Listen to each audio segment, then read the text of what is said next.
Tech ലോകത്ത് നിന്നുള്ള വാർത്തകൾ.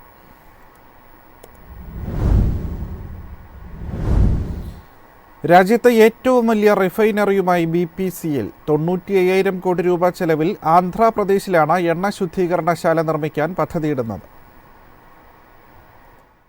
ഇന്ത്യയിലെ ഏറ്റവും ചെലവേറിയ റിഫൈനറി പദ്ധതിയാണിത്. പ്രതിവർഷം 9 ദശലക്ഷം ടൺ ക്രൂഡ് ഓയിൽ സംസ്കരണ ശേഷിയുള്ള റിഫൈനറി നിർമ്മിക്കാനാണ് തീരുമാനം.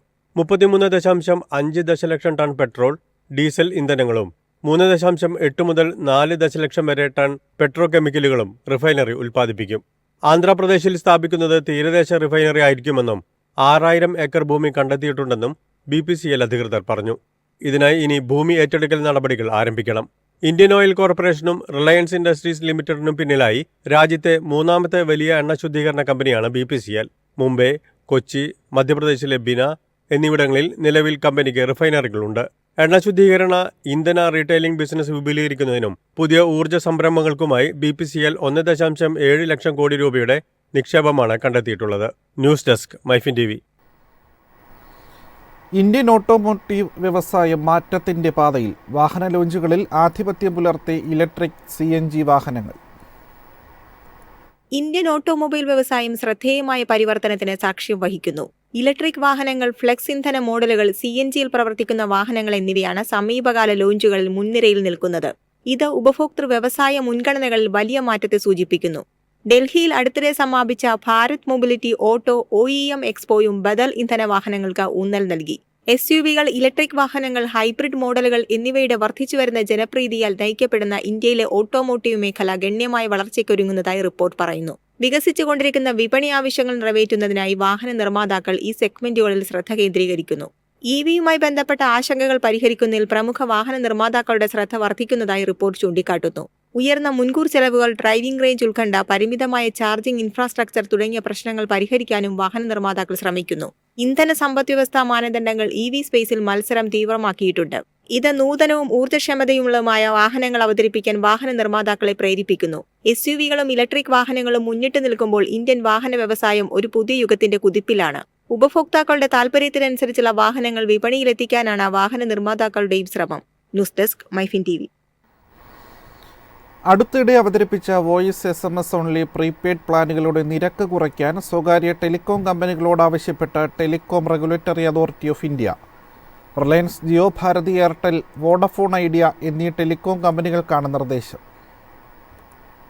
ടെലികോം വരിക്കാർക്ക് വോയിസ് SMS ആനുകൂല്യങ്ങൾ മാത്രമടങ്ങുന്ന വാലിഡിറ്റി പ്ലാനുകളും ലഭ്യമാക്കണമെന്ന് നേരത്തെ ട്രായ് ഈ കമ്പനികളോട് ഉത്തരവിട്ടിരുന്നു. ഉപയോഗിക്കാത്ത സേവനത്തിനും ചില ആളുകൾ പണം നൽകാൻ നിർബന്ധിതരാകുന്നു എന്ന വിലയിരുത്തലിനെ തുടർന്നായിരുന്നു ഇത്. പിന്നീട് ഈ ഉത്തരവ് പാലിച്ചുകൊണ്ട് 3 സ്വകാര്യ ടെലികോം കമ്പനികളും തങ്ങളുടെ വോയിസ് SMS ഓൺലി പ്ലാനുകൾ പുറത്തിറക്കി. പക്ഷേ കുറഞ്ഞ അളവിൽ ഡാറ്റ ലഭ്യമായിരുന്ന റീചാർജ് പ്ലാനുകളിൽ നിന്ന് ഡാറ്റ മാത്രം മാറ്റി നിരക്ക് കുറയ്ക്കാതെയാണ് ചില കമ്പനികളുടെ പ്ലാൻ എത്തിയത്. ഇത്തരത്തിൽ കാര്യമായ നിരക്കിളവില്ലാതെ പ്ലാനുകൾ അവതരിപ്പിച്ചത് ഉപഭോക്താക്കൾക്ക് തിരിച്ചടിയായി. ഇത് സംബന്ധിച്ച് ആശങ്കകളും പ്രതിഷേധങ്ങളും തുടരുന്നതിനിടയിലാണ് 3 സ്വകാര്യ കമ്പനികളോടും വോയിസ് ഓൺലി പ്ലാനുകളുടെ നിരക്ക് കുറയ്ക്കാൻ ട്രായ് ആവശ്യപ്പെട്ടത്. ഡാറ്റ ആനുകൂല്യം കുറയ്ക്കുന്നതിനനുസൃതമായ വിലക്കുറവ് പ്ലാനുകളിൽ ഉണ്ടാകണമെന്നും ട്രായ് ടെലികോം കമ്പനികളോട് നിർദ്ദേശിച്ചു. News desk, MyFin TV. രാജ്യത്ത് പുരപ്പുറ സോളാറിൽ വൻ മുന്നേറ്റം. കഴിഞ്ഞ 10 മാസത്തിനുള്ളിൽ സ്ഥാപിച്ചത് 7 ലക്ഷം സോളാർ സിസ്റ്റങ്ങൾ. പുരപ്പുറ സോളാർ ശേഷിയിൽ 2023 അപേക്ഷിച്ച് കഴിഞ്ഞ വർഷം 53% വർധന രേഖപ്പെടുത്തി. കഴിഞ്ഞ 10 മാസത്തിനിടെ രാജ്യത്തെ ഫോസിലിതര ഇന്ധന അധിഷ്ഠിത ഊർജ്ജശേഷി 217.62 ജിഗാവാട്ടിലെത്തിയെന്നാണ് റിപ്പോർട്ട്. 2030 രാജ്യത്തിന്റെ പുനരുപയോഗ ഊർജ്ജശേഷി 500 ജിഗാവാട്ടിലെത്തിക്കുകയാണ് ലക്ഷ്യം. സൗരോർജ്ജത്തിൽ നിന്ന് 24.5 ജിഗാവാട്ടും കാറ്റിൽ നിന്ന് 3.4 ജിഗാവാട്ടും റെക്കോർഡ് വൈദ്യുതിയാണ് കഴിഞ്ഞ വർഷം കൂട്ടിച്ചേർത്തത്. പുനരുപയോഗ ഊർജ്ജശേഷിയിൽ സൗരോർജ്ജം ആധിപത്യം തുടരുകയാണ്. മൊത്തം സ്ഥാപിത ശേഷിയുടെ 47%മാണിത്. PM സൂര്യഘർ പദ്ധതിക്ക് കീഴിൽ 10 മാസത്തിനുള്ളിൽ 7 ലക്ഷം പുരപ്പുറ സോളാർ സിസ്റ്റങ്ങളാണ് സ്ഥാപിച്ചത്. രാജ്യത്തെ പുരപ്പുറ സോളാർ വൈദ്യുതി ഉൽപ്പാദനത്തിൽ കേരളം നിലവിൽ ഗുജറാത്തിന് പിന്നിൽ 2ാം സ്ഥാനത്താണ്. 2023 അപേക്ഷിച്ച് കഴിഞ്ഞ വർഷം പുരപ്പുറ സോളാർ ശേഷിയിൽ 53% വർധനയാണ് ഉണ്ടായിരിക്കുന്നത്.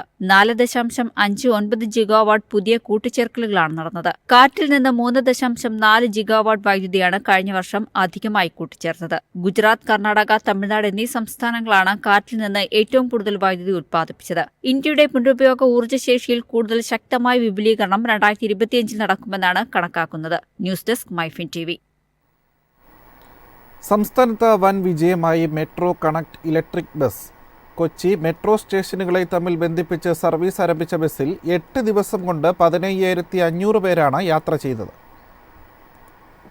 ഈ മാസം 16-ന് ആരംഭിച്ച സർവീസുകളിൽ 24 വരെ 15,500ഓളം പേർ യാത്ര ചെയ്തുവെന്നാണ് വിവരം. Aluva airport, Kalamassery medical college, Kalamassery CUSAT റൂട്ടുകളിലാണ് സർവീസ്. പ്രതിദിനം ശരാശരി 1,900-ലേറെ പേർ ഈ റൂട്ടിൽ മെട്രോ കണക്ട് സേവനം പ്രയോജനപ്പെടുത്തുന്നുണ്ട്. ഈ ഫീഡർ സർവീസ് ആരംഭിച്ചതോടെ ആലുവ, കളമശ്ശേരി മെട്രോ സ്റ്റേഷനുകളിൽ നിന്നുള്ള യാത്രക്കാരുടെ എണ്ണവും വർദ്ധിച്ചതായി മെട്രോ അധികൃതർ പറയുന്നു. ആലുവ എയർപോർട്ട് റൂട്ടിൽ 80 രൂപയും മറ്റ് റൂട്ടുകളിൽ 5 കിലോമീറ്റർ യാത്രയ്ക്ക് മിനിമം 20 രൂപയുമാണ് പൂർണ്ണമായും എയർ കണ്ടീഷൻ ചെയ്ത ഇലക്ട്രിക് ബസ്സിലെ യാത്രാ നിരക്ക്. കൊച്ചി മെട്രോ, വാട്ടർ മെട്രോ സ്റ്റേഷനുകളിലേക്കുള്ള first mile, last mile connectivity വർദ്ധിപ്പിക്കാനുള്ള നീക്കത്തിന്റെ ഭാഗമായാണ് 15 ഇലക്ട്രിക് ബസ്സുകൾ KMRL നിരത്തിലിറക്കിയത്. എയർപോർട്ട് റൂട്ടിൽ 4 ബസ്സുകളും കളമശ്ശേരി റൂട്ടിൽ 2 ബസ്സുകളുമാണ് സർവീസ് നടത്തുന്നത്. മുട്ടം, കലൂർ, വൈറ്റില, ആലുവ എന്നിവിടങ്ങളിലാണ് ചാർജിംഗ് സ്റ്റേഷനുകൾ. ഡിജിറ്റൽ പേയ്മെന്റിന് പുറമെ ക്യാഷ് ട്രാൻസാക്ഷനുമുണ്ട്. UPI വഴിയും RuPay debit card, Kochi one card വഴിയും പേയ്മെന്റ് നടത്താം. കൊച്ചി വാട്ടർ മെട്രോ കാക്കനാട് സ്റ്റേഷനെ ഇൻഫോ പാർക്ക്, സിവിൽ സ്റ്റേഷൻ എന്നിവയുമായി ബന്ധിപ്പിക്കുന്ന ബസ് സർവീസ് 29-ന് ആരംഭിക്കും. 3 ബസ്സുകളാണ് ഈ റൂട്ടിൽ സർവീസ് നടത്തുക. Kakkanad water metro KINFRA info park റൂട്ടിൽ രാവിലെ 8 മുതൽ വൈകിട്ട് 7:15 വരെ 25 മിനിറ്റ് ഇടവിട്ട സർവീസ് ഉണ്ടാകും. News desk MyFin TV.